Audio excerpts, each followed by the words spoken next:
Well, you've got a friend in me. Hello there. Of course, that's the opening lines of the greatest song from Toy Story. This is Alex from Lights Camera Debate. And because Toy Story 5 is coming out on Saturday here in the UK, I've decided to watch all four Toy Story films and review them here on the channel for you, each one by one. If you're not already subscribing, then please subscribe, hit that bell, like more likes and subscribes would be great to get to 50 by the end of the month. This is Alex from Lights Camera Debate. Hope you're having a great day, enjoying the football. And yeah, so Toy Story 1 is what I did today. Yeah, it's still really good. It looks amazing. So you have to take into factor that this was out in 1995 originally. It's the first computer generated animation. Before this we had nothing, and that's why there is a credit to Steve Jobs, one of the founders of Apple, and I presume he was part of Pixar and was funding Pixar. So without Steve Jobs from Apple, you wouldn't have Pixar, you wouldn't have any of the animated great films you have today. It's a great idea, it's a great concept. Basically, it's basically at night what happens when the toys come to life, basically, and they have their own lives, they have their own chain of command.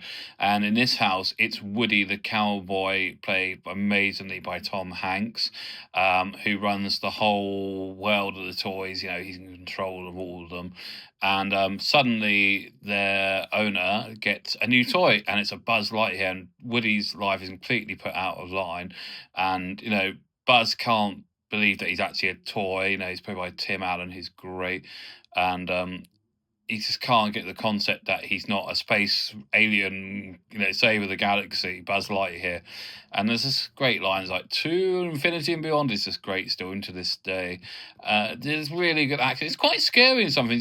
There's quite a bit of horror in this film, to be honest. Spike, the next door neighbor who likes to snap off the toys and put them back together as completely horrible toys.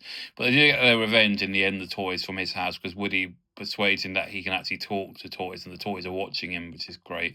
I just love all the little toys. There's really little great cameos from the Etch-a-Sketch, and Mr. Potato Head is great. And just every part of this film, it looks beautiful still to this day. I watched it on Disney Plus this afternoon. I cannot wait for film 5. Apparently film 5 is getting really good reviews. It's meant to be as good as film 3, so I'm looking forward to this Saturday coming. Though I'm going to go and see Disclosure Day, so there will be a slight change of pace. There will be a video of Disclosure Day coming out after tomorrow when I go and see it with my brother Marcus.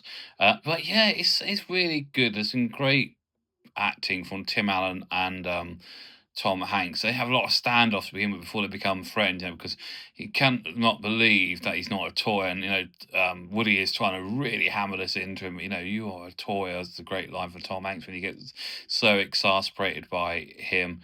But I really love this film still. It looks great still. It's a really important. Without this film, you wouldn't have any of the animation that we have these days. This was the breakout film for computer animation, all done computers, and must all been done at Pixar, which is half owned by Apple back then. I think Steve Jobs did sell it at some point, made an awful lot of money. But yeah, sold it back to Disney, I think. That's why if you go to Disney Plus, it's on there. Pixar is. And yeah, I think Tim Allen and Tom Hanks' voice work is absolutely excellent in this film.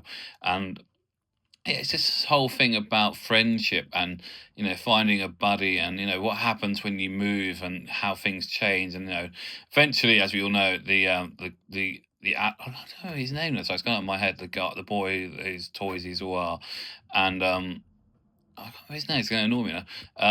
But I can't really do this from memory, so I'm trying to think of his name. Sorry, while I'm talking. But by Toy Story 3, as we know, he's a minor adult, and his sister takes the toys. Oh, it's really annoying me now. Who's the boy? I'm going to think of that in a minute. I'll come back in the next one. I do Toy Story 2. I'll make sure I find out who that is. But yeah, I really like the toys are completely in control in this film. They're the main stars. I know it's quite a fun romance between the sheep woman, Little Bo Peep, and Woody at Christmas when they have a snog base. That's quite fun. I think the film is very funny, so I was laughing an awful lot this afternoon. And yeah, it's very enjoyable. I think it still holds up very well for the fact that it's nearly 33 years old. I was trying to work out, I'm 45 this year, so I must have been 15 when this came out. And as Tim Allen has pointed out with a new film coming out, there are people who were children like me are now major adults and got families and now taking their children. So Toy Story 5 is going to be great, I think. So yeah, I really enjoyed Toy Story 1 still. I think it holds up well. I think, as I said, Tim Allen's hilarious as Buzz Lightyear. So is Tom Hanks as Woody. And I love Tom Hanks at anything. You know, he just really takes over film. He's really fun as and I like the way what Woody builds to love Buzz. Basically, there's a good bromance and there's a good build up of the characters. So I think they work really well by the end of the film. They're best friends, you know, by about three quarters. They're not that long, the Toy Story ones. They're about an hour and 50, basically. And it's just very funny. I found I was laughing more than I expected to on a watch. I haven't seen Toy Story for years.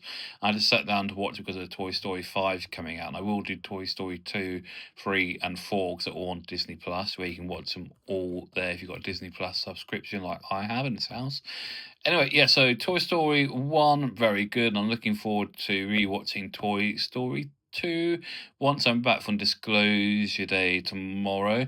I'm hoping to see if I get an Odyssey trailer because I'm looking forward to that. So even now in the UK, if you didn't already know this, you can buy tickets for the Odyssey on July the 17th when it comes out.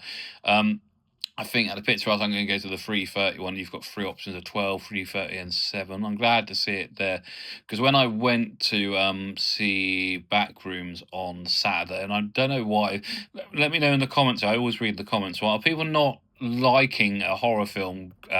Seems to got very, low watching here on the channel. So if you don't like horror, let me know and I won't do horror again. It was just to see if people were interested in hearing my feelings on Backrooms. I think people aren't. Anyway, Toy Story 1, really good, and all reads to the sky, and we will be back tomorrow, hopefully, or Wednesday with Toy Story 2, but there will be a Disclosure Day video tomorrow, because I'm going to see that tomorrow afternoon with Marcus. So enjoy your day, enjoy the football, and that's all, folks.